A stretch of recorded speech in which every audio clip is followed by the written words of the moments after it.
graça do Senhor Jesus esteja sobre a tua vida. Vamos para o resumo do capítulo 1 do livro de Jó.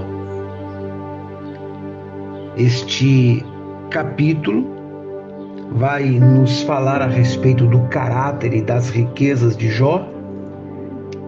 É aqui onde encontramos a narrativa da apresentação de Satanás e da acusação do inimigo a Jó, a permissão de Deus para que o inimigo tocasse nos seus bens, mas não na sua vida.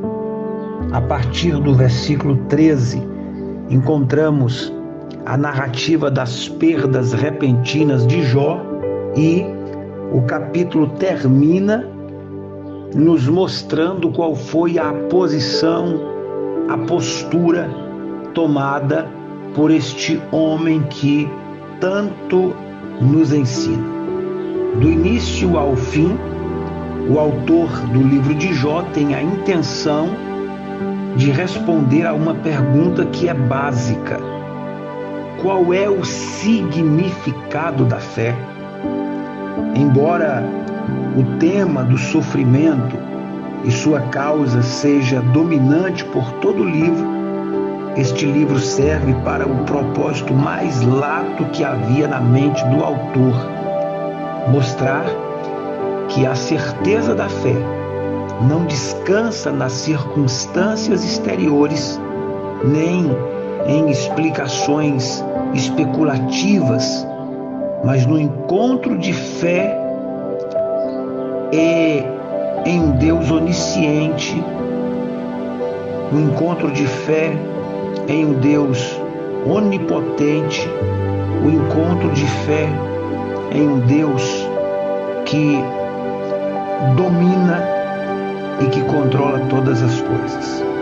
O capítulo 1 começa falando a respeito deste Jó, Deus dando testemunho a respeito deste homem ao adversário, quando o adversário se apresenta diante de Deus. O inimigo então diz que Jó temia a Deus porque ele estava cercado de muitas riquezas, era o homem mais rico do Oriente, e Deus então permite que o inimigo tocasse nos bens de Jó, porque sabia da integridade deste homem.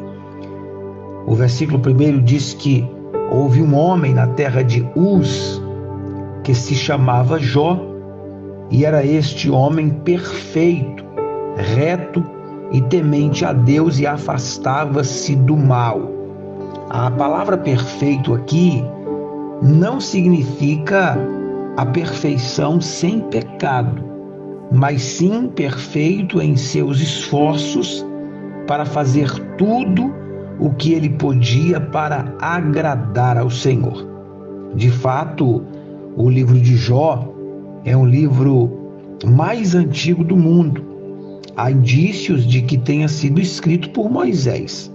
Explica a razão de os homens bons serem afligidos para efetuar a sua santificação. É interessante como esta questão tão difícil foi a primeira discutida e respondida também na Bíblia. No versículo 6, o texto diz: e um dia vieram os filhos de Deus a apresentar-se diante do Senhor. Neste sentido, os filhos de Deus sempre se referem os anjos, os justos ou também os caídos. Gênesis 6 e versículo 2. Este encontro aconteceu no céu, diante do trono de Deus. Diz ainda o texto que entre os quais veio também Satanás. No hebraico, há o artigo definido antes da palavra Satanás, por isso se lê o Satanás, que especifica o líder do mal. Isto nos diz que estes ministros angélicos aparecem de tempos em tempos para prestar contas de suas ações a Deus. Esta é a primeira citação na Bíblia deste anjo poderoso que se chama Satanás ou o adversário. Em algum momento na eternidade passada, ele encabeçou uma rebelião contra Deus, com 1/3 dos anjos unidos-se a ele. Desde essa rebelião até o tempo presente, foi declarada esta guerra entre o bem e o mal, entre a justiça e a injustiça. Entretanto, não passará muito tempo antes que esta batalha termine, segundo o que está escrito em Apocalipse, capítulo 20, dos versículos 1 a 3 e dos versículos 7 a 10. Ainda diz em Jó capítulo 1 e versículo 7: E disse o Senhor a Satanás: De onde vens? Aqui nós entendemos que é óbvio que o Senhor já sabia a resposta desta pergunta. E o texto bíblico diz: E respondendo Satanás ao Senhor, disse: De rodear a terra e de andar por ela.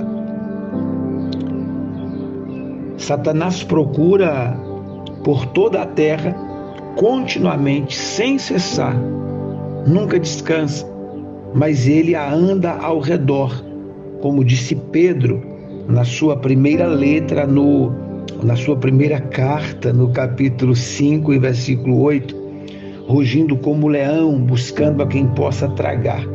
Como já foi dito, o fim do seu reino de trevas e destruição está muito próximo.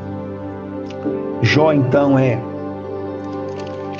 atacado pelo adversário, perde as suas riquezas, mas o texto diz que é quando ele perde os filhos, no versículo 19, que ele se levanta. No versículo 14 ele perde os bois, no versículo 16 ele perde as ovelhas, no versículo 17 ele perde os camelos, mas é no versículo 19, quando a notícia da morte dos 10 filhos chega, que ele se levanta. Mas não se levanta para reclamar, não se levanta para murmurar. O texto diz a partir do versículo 20: Então Jó se levantou, rasgou o seu manto, rapou a cabeça e lançou-se em terra e adorou. E disse: Nu saí do ventre de minha mãe e nu voltarei. O Senhor o deu e o Senhor o tomou. Bendito seja o nome do Senhor. O capítulo 1 termina no versículo 22 com uma afirmação: Em tudo isto não pecou Jó, nem atribuiu a Deus falta alguma. Nós hoje, lendo, entendemos e conhecemos já o fim da história, mas é importante ressaltar que neste momento de perdas, de dor, de ataques e de conflitos, Jó não tinha ciência desta conversa de Deus com Satanás e não tinha ciência desta permissão. E isso nos mostra o quão grande era a sua fé e convicção de que tudo está no controle de Deus. Que o Senhor nos dê também desta confiança, desta certeza, e que o nosso coração possa descansar em Deus em meio às adversidades e tribulações que sobrevêm sobre a nossa vida. Descansemos no Senhor e aprendamos com Jó. Abracemos o exemplo deste patriarca. Quando chega as adversidades, nós devemos confiar, porque em tudo isto há um propósito maior. É melhor adorar, é melhor descansar em Deus, confiar de que o Senhor continua no trono e reinando. Que Deus te abençoe, no nome de Jesus.